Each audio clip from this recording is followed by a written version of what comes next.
Hey Sonoma County, this is Dr. Emily Scherning with American Resiliency. On the ground in California, you can feel that change is happening, and you need to know what's coming.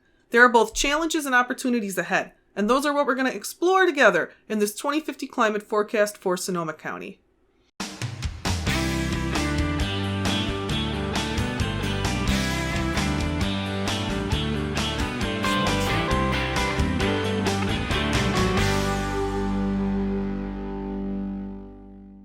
American Resiliency, my organization, is the first public-facing nonprofit focused on helping Americans build climate resilience.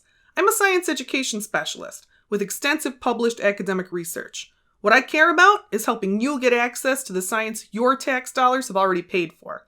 The resources you'll see me using in this climate forecast are from organizations like the USDA and the U.S. Forest Service, and I use scientific reports like the Fourth National Climate Assessment to help give these tools context.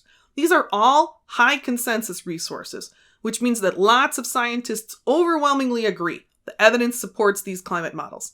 And let me tell you, as a person who spends a lot of time around scientists, we cannot agree about what to put on a pizza. So when I say high consensus like it's a big deal, it is. This Sonoma County forecast was requested by Lawrence Jeffy, a community leader in Sebastopol. He found American Resiliency through our 50 States project. This project had put climate outlooks for all 50 states up on YouTube as we work to make our most likely climate future accessible to all Americans. Our two-port California climate forecast paints a challenging picture for the state based on California's intimately linked water and power systems. But California, as you know, is a big state with a tremendous diversity in climate outlook. For your community to build your best resilience, Lawrence wanted us to research, analyze, and suggest responses to the changes that are coming to your community at the county level. Let's get going. We're going to take a detailed look into the most likely future for Sonoma County's climate so you and your community can get ready. Let's get a handle on our baseline 2050 conditions around temperature and precipitation. We're looking at the USDA plant hardiness zone map here. This allows us to visualize here winter lows through the lens of plant hardiness zones. Most of Sonoma County right now is in Zone 9. You can see that this historical map is based on data from the 80s to 2009, and that it shades down to Zone 10 as you get closer to the bay, and as you get a little increase in elevation up by Clear Lake, we move towards Zone 8. Now, this is some good news as we move to mid-century under our most likely climate future, which is RCP 4.5, where we do manage to pull back on emissions. We manage to make some progress, but change still happens. We do see some change in plant hardiness zones at mid-century. We can see that down south here, Zone 10 has popped out, and there's been some real retreat of Zone 8. So you should expect some change in the chilling days in the winter, might impact some of your fruit and nut crops, some of your vine productivity, but it's not that serious. It's not a catastrophic change to the winter. The winters will feel similar in a lot of ways to how they do now. And it's nice to have that continuity, particularly for your mature plants, because the summers are more challenging. Moving over to the USDA heat zone map, again, based on historical data from the 80s to 2009, we see a lot of colors here.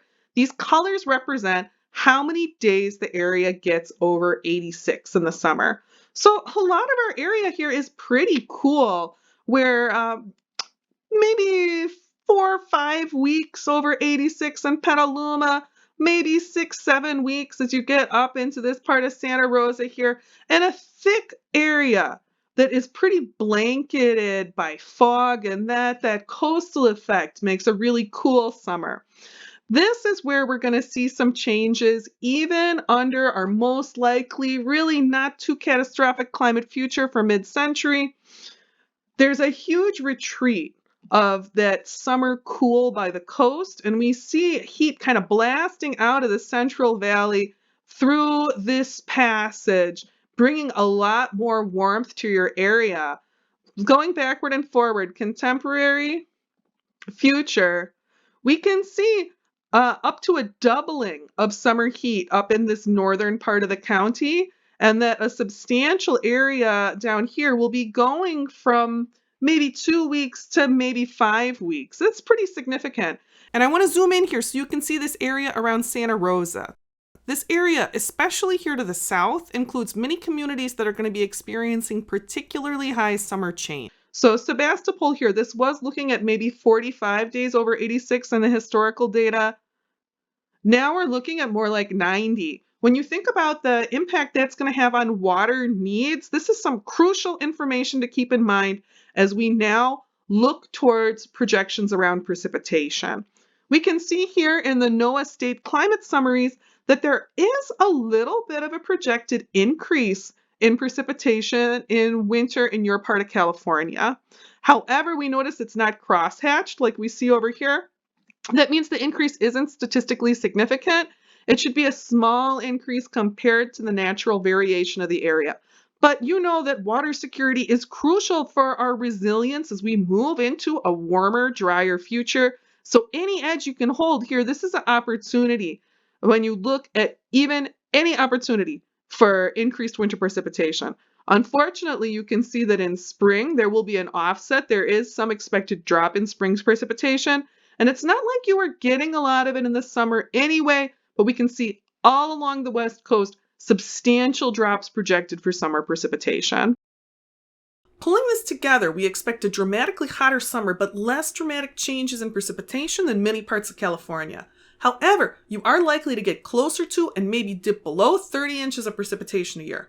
That 30-inch mark is the point where we start to move out of a climate that supports temperate forests and move towards a grasslands-type ecosystem. And when we think about ecosystems and water in your area, we do need to consider fog. One big likely change as we move towards 2050 is a loss of inland fog. Let's bring up the heat map again. You can see that this band that's kept cool by fog is shrinking, but right on the coast we do see some potential for cool summer stability and for fog stability. Outside, though, of that very narrow cool band, you should anticipate that you will experience substantially decreased fog, and that the summers especially will feel very different as that cooling blanket retreats. And with a longer, hotter summer overall, we're gonna see increased water needs. In this warmer, drier future, protecting water and your local watersheds is gonna be more important than ever. But when you think about your water future, you're not looking at a local crisis. Change, yes. Crisis, no. You're looking at a problem you can handle. Compared to the state as a whole, your local water outlook is very strong. And now we're starting to get a picture for changes to temperature and water. We've got more work to do on water, but before we build on this knowledge, we need to talk about another landscape shaping force in your area, fire. If we look here on the high hazard zone viewer here, this shows areas with fire damage in California. Sonoma County has not fared the worst as far as damage to populated areas, but if we look on tier 2, we can see a lot of ecological impact in the county. It is no shocker that Sonoma County has already been impacted by fire. We can see on this map there have been major ecosystem impacts in that secondary level of the hazard map. On the ground, you're already seeing changing landscapes. The point I mentioned earlier about how we're getting closer to that precipitation threshold between forests and grasslands, we're seeing some of that landscape transition now in the wake of these fires. When we think about the future, we need to think about embracing change and about the power we have in these transforming landscapes. We have the power to support our landscapes through this transformation, to decrease our fire risks, to increase the ability of the landscape to capture and hold water, to bring in appropriate native species into emerging habitat, and also to wield this power to transform mindfully so that we can preserve some places as they are now. Sometimes these challenges can seem overwhelming. If you want to get back to basics, the adaptation partners have some very accessible strategies you can use to get a hold of the big picture for your area. It can be challenging to find resources for the West. A lot of the climate adaptation strategies that the federal government is putting out are for the eastern states. But this is a fantastic compilation, and it's developed with input from land managers, the people doing good work on the ground right now, and organizations like the U.S. Forest Service and the National Park Service. You're going to want to make sure when you explore this resource to get a high-level view of questions that you check on Region 5 here in the Pacific Southwest. And let's just see what happens if we look at changes in forest vegetation in response to fire. We can apply that filter. It helps us look at high-level problems, looking at different sensitivities with strategies and tactics that we can use to respond to those problems. It's nice to be able to drill down a little bit. You can see for your area, aggressive forest management to control fire is recommended. And in these adaptation partner strategies, you can see there's a real focus on maintaining species and landscape diversity in the context of that management. In other words, we can identify places that need to transform, where transformation is going to happen. And we can identify places where preservation is possible, where ecosystem continuity is possible. These places where you could come back in 20, 30 years, if we take care of them, they could feel the same. There's ways we can preserve that richness, that tradition, that capacity of landscape to unlock memory by identifying our best preservation candidates. And to do that good work, you need strong local knowledge of the current landscape. Let me tell you, your local resources are top-notch. You can see here, your area has access to super high-quality data. This data bank here is amazing. It lets us visualize watersheds, the best places to conserve contemporary ecosystems, where to help more drought-tolerant species migrate, and where we can support healthy grasslands transitions. Fire management through aggressive landscape management, including controlled burns, species infill, thinning, management of invasives, and care for water resources, all of these will be an important part of defending Sonoma County from uncontrolled wildfire. And it's worth noting that as some parts of the county transition away from forest towards grassland, the threat of fire will also change. A fire in a grasslands does not burn as hot or as long as a forest fire and does not typically represent the same degree of danger. Although we're still talking about a future where we need to manage fire, we are also talking about a future where the scale of the fire threat is likely to decrease. And as we're starting to talk about building resilience, taking actions to respond to change, I want to get back to water. Let's look at the local watershed map. Could you guys have any more watersheds? This is so many little watersheds. But you know what? Every one of these watersheds is going to have its own story. And this level of watershed differentiation, it means that every one of you has a part to play on the very local level as Sonoma County builds water resilience. This county has the potential to build incredible water resilience because of this amazing watershed diversity. Every one of these watersheds is going to have the potential for increased recharge as we think about underlying aquifer health. Right now, state-level water systems are in trouble. And speaking of those water systems, we can see that the Sonoma Reservoir is not looking great just at a glance. But as we get more local, we find that Sonoma County has a groundwater management plan that includes monitoring for saltwater incursion and, crucially, amplifying stormwater recharge. Your county has caught itself on water issues before they became crucial and has a detailed plan for moving forward to sustainability over the next 20 years. If too many big new wells go in, you could go into unsustainable draw, as we're seeing today in much of California's Central Valley. Without this management plan, there's a serious concern about groundwater drops in the 2040s, where your established trees today could lose access to groundwater then. So building support for this groundwater plan is really important. Sonoma County has the highest percentage of residents in California using domestic wells for their family's water supply.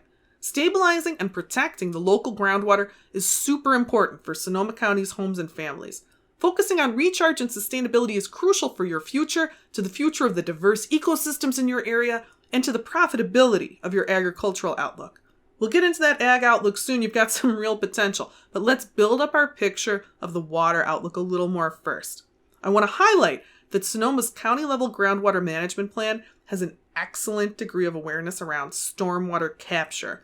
When it rains in our future climate, we should expect the rain to be very intense, sometimes intense enough to be a hazard.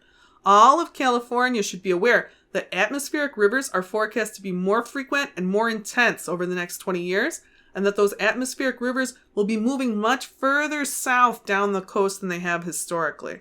This is a serious challenge for the state, but it does also need to be considered with an opportunity lens. With Sonoma County's level of watershed diversity, you have an unusually strong opportunity to engage in stormwater capture. You have the potential for high-capacity recharge. Here, let me show you what I mean. Here we have a cup of water, which we're going to use to model some rain, falling over a county, which is modeled by this aluminum pan. And this county only has one watershed. We have one recharge zone in that watershed. It's pretty big in this model county. And we can see it's raining. And we know rain doesn't fall over the county evenly, right? It's going to fall with prevailing weather patterns, prevailing winds. Let's see how much of it we manage to catch in that one big recharge zone of the one watershed. It's pretty good. we managed to get, oh, looks like about half of the cup managed to get down into the groundwater. And what happened with the rest of it? Runoff, right? Probably went back to the ocean.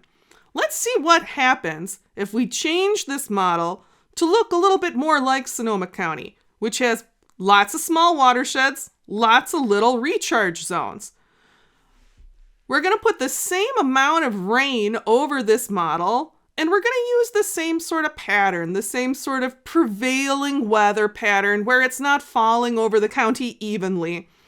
And let's see what happens. Let's see how much more water we're able to collect. We know that none of these little recharge zones of all the little watersheds is going to be able to hold as much water potentially as that big recharge zone of the big watershed in the first model. But if we look, all of the little recharge zones from all of the little aquifers in this more Sonoma County-like model, they add up. We can see we're up to,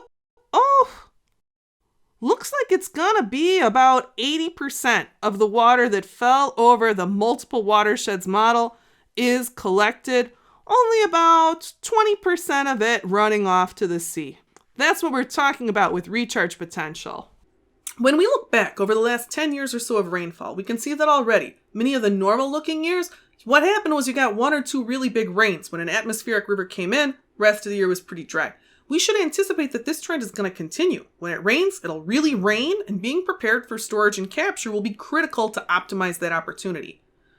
Let's take a step back and think about the overall trends here. Everything is kind of moving towards the edges, right? In weather, in temperature, what's going away are the normal boring days. Like those even boring days and years where you knew what was coming and it was going to be about the same as it used to be. And that's a loss right there. But it does help us to understand what's coming if we can accept our loss. We're facing a future where the middle is cut out, right? It's like all edges. And that speaks to the importance of our personal actions. Because we can take action to help smooth out this water story of intense rain and long dry spells, but other living things can't. Wildlife, pollinators, mature trees, they can't. They need our help to build up the groundwater to support surface water features. The actions we take around water don't just protect us, they protect water access for the whole community of the county, the whole local natural world. With all your little watersheds, your little local watersheds, everyone has the potential to make a big difference here. Watershed work is incredibly local. If you're a landholder of any size, you're a big player in your Sonoma County watershed. And as you think about water resilience in a personal lens at your home, think about 3 things: storing rainwater, recycling gray water, careful water stewardship. There will be pressures to use Sonoma County's water to grow thirsty crops, to increase development in your beautiful area. You got to think carefully about these county level water use choices because you don't have any water to give away. You should consider yourself to be at capacity. If that means in wet years, your local watersheds and aquifers get pumped up, that's good. That's going to protect you. That's building resilience, and it's not selfish for you to take care of yourself first. We need you in the future, Sonoma County. You got to put on your own oxygen mask, guys. Let's zoom out for a minute. I want to show you why. So look at Napa right there. It's much hotter, much higher levels of change. They're losing vine productivity in the forecast. You're kind of taking some of their climactic zone. That good vine productivity, it's moving towards the coast there. And take a look down by the bay. This is significant. There are serious concerns about saltwater incursion not too far away from Sonoma County due to sea level rise in the Bay Area. If the state water systems get hairy, if they don't have enough water to dump into this river system, keep a strong freshwater flow going out to the sea, all the soil and water in this large nearby agricultural area has the potential to become infiltrated with ocean salt water. That saltwater incursion threat exists in only a tiny portion of Sonoma County. Your water, by and large, excellent potential to remain healthy and safe. Your land, potential to remain beautiful and productive. You got to take care of yourselves and think for a moment about how much that water you preserve today can protect you tomorrow. The water in the watershed, that water in the ground, it will protect you. It'll keep as many of your trees alive, your deep-rooted trees, as we possibly can. A healthy watershed, healthy groundwater, you need it for the shade trees, ones you have, and growing new ones, because every degree of coolness that shade provides is going to count. Keep the water in the ground, you keep it cool above the ground. And it's worth remembering, keeping it cool above ground, that helps us protect ourselves from uncontrolled wildfire. So from many perspectives, it's just critical for building your overall resilience to keep that water in the ground. So let's take a step back. You probably knew before we got started that you were looking at a hotter, drier future, but now we're getting a realistic picture, and I hope you're no longer thinking apocalypse. I hope you're starting to think opportunities, and that's what I wanted to talk about now. If we're going to start really thinking forward, start thinking opportunities, we need to think about what does a hotter, drier future look like? So I spent some time combing around for a climate analog. Sonoma County is already such a special place. You're near the southern edge of the coastal redwood range. It's already this really transitional area, a place where change has created an incredible abundance of microclimates, of special places with distinctive character. There's nowhere else like where you are right now. So it shouldn't surprise you that as we look into the future, that's going to stay the same. You're still going to be a unique and beautiful place. But if we want to take a real rough approximation, let's consider the cities of Petaluma and Napa. Let's look back at our local heat projections. You can see that by 2050, Petaluma's summers are likely to feel like Napa's do today. And that if we look at the eastern side of the county, there's a fair area that is going to be more like Napa, although you may get a bit more precipitation there than Napa does today. So this future, it's not a future where you're changing into something bad. The future looks different, but it's still desirable, it's still productive, it's still beautiful. And while looking over at your neighbor inland there is a little helpful as we visualize, we need a better climate analog. To find a climate analog that takes into account your coastal environment, your precipitation trends and timing, as well as your temperature increase, I had to lean into the whole Mediterranean climate and look over to Europe. It's not a perfect fit, but the Puglia region of Italy shares many characteristics of what Sonoma County is likely to be like in 2050. In Puglia today, we've got a winter that rarely freezes, a little more mild than yours is today, but not significantly. And we're talking about summers that are hot, with at least a couple months over 86. Also very little rain in the summer, and a fair amount of winter precipitation. I want you to look at these pictures as you think about the future. This looks different from many Sonoma County landscapes today, but as it's so far off, some of the drier parts of the county, they don't look so dissimilar. We're looking at a landscape here in Puglia today that is rich in beauty, in human history, and in agriculture. All your big three Mediterranean crops go great in this region. Durum wheat, olives, vines, all good. As we look towards future land use changes in Sonoma County, we're not just talking about natural ecosystems, we're also talking about agriculture. Thinking about that, the reduction in the winter, reduction in chilling days, right? So if you're putting in new trees or vines, you want to make sure they have pretty limited chilling day requirements. That'll support your crop productivity through this transition. And speaking of productivity, grapes are the product that generates the biggest percentage of Sonoma County's agricultural value today. When you look forward, it should put a fire in you to see that vine crops are not going away in your region. Not at all. You're not looking at a desert future. You're looking at a Mediterranean future. If you put in drought-resistant olive and grape crops today, if you plant smart around water, if you put in cultivars that are able to tolerate heat, you're going to be able to harvest these crops for decades. And for a sneak peek into what cultivars might be best suited, check out the warm region vineyards of Napa or Puglia. Look at the heritage crops of Puglia. You could get ahead of the game. And we need you to, because I want you to consider in context not Puglia as future, but the future of Puglia and the future of Italy and Mediterranean agriculture in general. The changes in that part of the world, they're much more serious than the ones forecast for you in California. I gotta give it to you straight. Most of Italy, Greece, Spain, and Portugal, they're looking at near-term futures that are not sustainable for modern agriculture. We're talking about too dry for commercial olives, too dry for commercial vines in maybe 30 years. Unless we can turn this whole thing around, and that doesn't look so likely. You know, the climate models we're looking at together through this video, they're all for our most likely climate future. A future where we do manage to pull back from the worst case scenarios, but change still happens.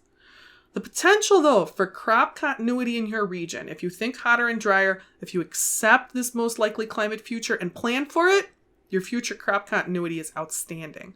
And it'll provide security not only to you, but to our nation. If we look towards the future and think about where are we going to get traditional Mediterranean type crops, we're going to get them from you. Sonoma County responding to this call is important. The resilience you build today is critical for the security and the beauty of our American future. If we want classical Mediterranean agricultural products, you're one of a tiny handful of regions that could manage the transition and continue to produce throughout. These high-value agricultural products, you know better than me, they're not the sort of thing you plant the year you need them, right? Your potential to plant today, keep for tomorrow, it's very special. And as we think about development and the future of your of your county there. About land use not just for agriculture, but for everyday community life. Thinking about the climate with a resilience mindset should give you ideas. I mean, people are going to want to be in different kinds of spaces. You'll need air conditioning for one thing, and instead of fog protective community spaces, we're going to need more shaded community spaces. Looking at the classical architecture of our climate analog in Italy, we can see some visual inspiration for how we might want to redesign our homes and communities using energy and water smart technology to create spaces where we can enjoy our future climate. There's a lot of work to be done and a lot of smart, climate-aware development opportunities for people who can think with the climate future in mind. Okay, I think we got to round this up because there's a lot of hope for your future and you've got a lot of work to do to realize this hope. Let's check it off. What do you need to do to build resilience in Sonoma County? You need to prepare for what's coming. A hotter, drier future. You're going to need AC. You're going to need distributed power systems, including both solar and storage elements, as well as distributed water systems. Your county is ahead of the game on that one. Keep your water and your power as local as you can because the statewide systems, like I talk about in my California videos, they're very stressed, frankly fragile. Thinking water, you should be thinking about capture and storage. Building up the groundwater, using contouring and other watershed-specific strategies to increase surface water infiltration, building the capacity of the local soil to hold water, they're all important. Remember, you have a high local capacity for recharge, you gotta make the most of it. Thinking plants, you should be supporting landscape transformation. Evaluate locally what areas are good candidates for preservation, where we need to accept change. Plant shade trees that will continue to thrive in a warmer, drier climate, and move towards fruit and nut trees with lower chilling requirements. Dig in on hot, dry, long maturity crops. They're valuable today, they're going to be more valuable tomorrow. The competition is likely not going to be able to hang on. If we want olives and vines, you're in a limited go-to region for 2050. The changes that are coming are big, but don't let them scare you. Keep your eyes open for opportunity and action. Sonoma County is rich in hope, and you can prepare for what's coming. Let's get ready.